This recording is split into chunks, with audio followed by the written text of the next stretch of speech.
Hello YouTube, this is Archon633 and today I'm bringing a review of the Kamen Rider Gaim AC 11 Kachidoki Arms.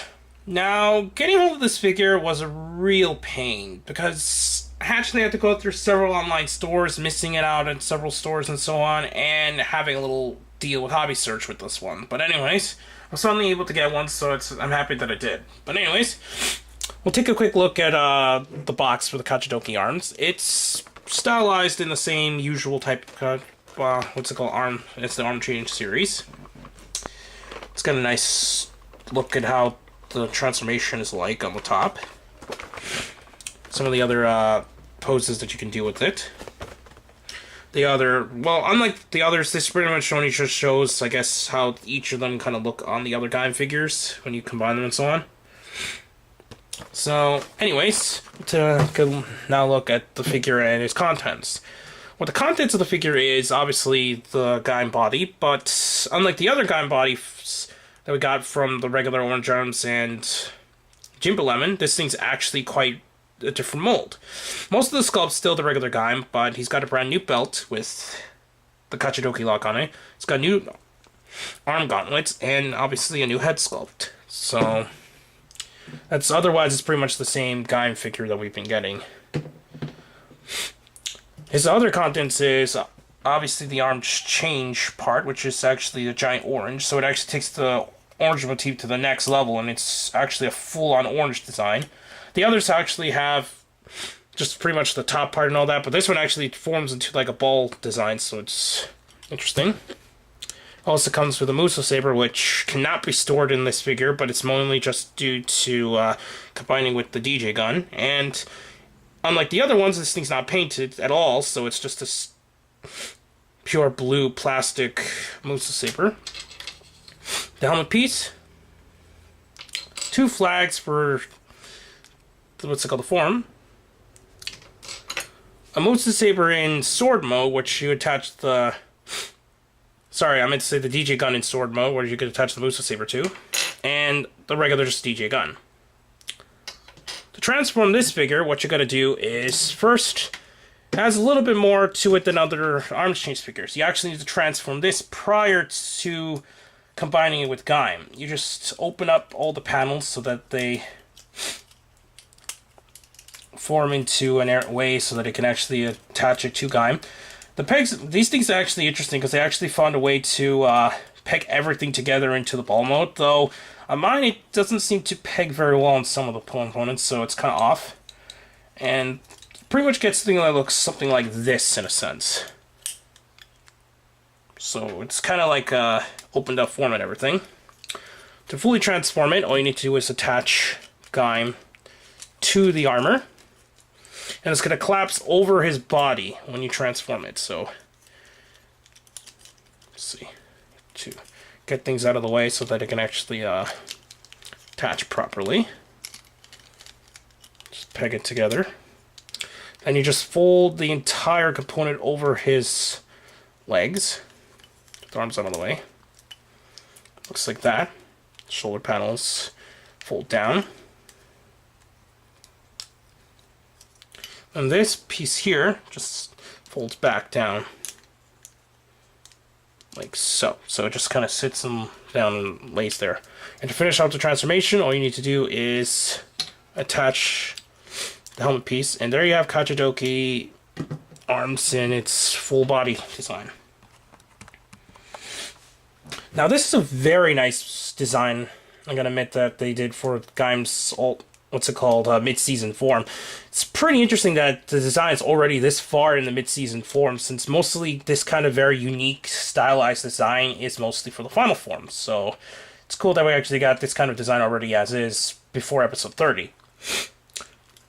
The one thing that kind of disappoints me is that the back, there isn't much armor on its cover, so it looks kind of odd that it just kind of stops halfway. But the design itself is still pretty cool, and obviously they need to take some, they obviously couldn't design it all without sacrificing the transformations, so that's okay.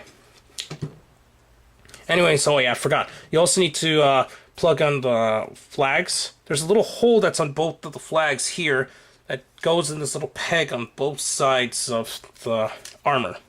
Make sure that the Gaim symbol is actually facing outward, so it goes like this. Plug that. You plug that.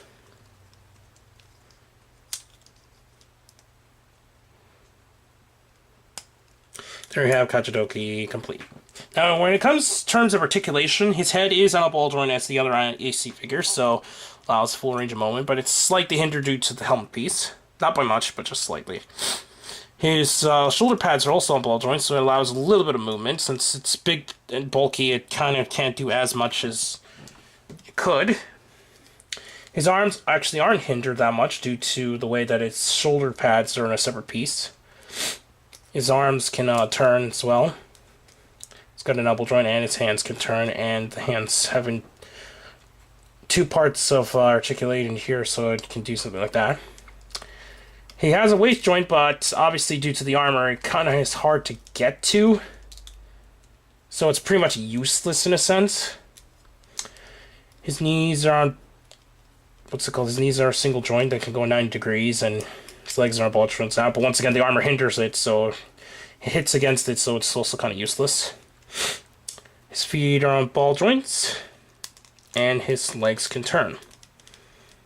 This one's a little more tighter than the other side, so yeah. When it comes to articulation, it's all there, but because of the armor, it kind of gets hard to get into the articulation itself, since it covers most of the body. So that's pretty much it for articulation-wise. Obviously, you can put on the Muso... Sorry, I don't know why I keep saying the Muso, but no. The DJ gun onto his hand, so... It holds okay in his hand, but just like the other AC figures, in terms of actually holding onto the weapons, it kind of... just barely... holds it. It's a little better than usual just because the grip is a lot bigger, so... And it would help if you actually zoom cameras, so I'm going to have to zoom out. Here we have Kachidoki together there. So, it's a really nice design. And like, you can dual wield, but it kind of makes no sense since he doesn't have two DJ guns. But basically what you do is, just like in the show, you slide the sword into the slot that's right here in the sword mode. And this piece would actually come out, but on the toy they just kind of molded it always like that, so it makes sense since this thing doesn't serve any other purpose besides combining with the Muso Saber. You could put it into his hand. So yeah, looks really nice in his hand. I prefer the gun just because this one is a lot bigger and it doesn't like to stay in his hand very well. But surprisingly, it's actually staying pretty well this time. So... yeah, that's pretty much it for Kachidoki Arms. Just to show a little size comparison, well, not size comparison, I'd say it's a little comparison with his previous form, the Jimba Arms. Here he is next to Gaim Jimba Arms. So yeah, you could tell that the design changed drastically between the two, since this was mostly just Gaim repainted with the new armor, while this one actually got a full-on design upgrade. So yeah, it's a pretty nice figure. It's definitely worth it, especially if you're collecting the Gaim AC figures, or if you just want Gaim, then yeah, definitely this is worth it. Anyways, please comment, subscribe, check out Tokyo News, Hirotaku, Rajio, and the other channels down below, and I'll see you YouTube. Bye.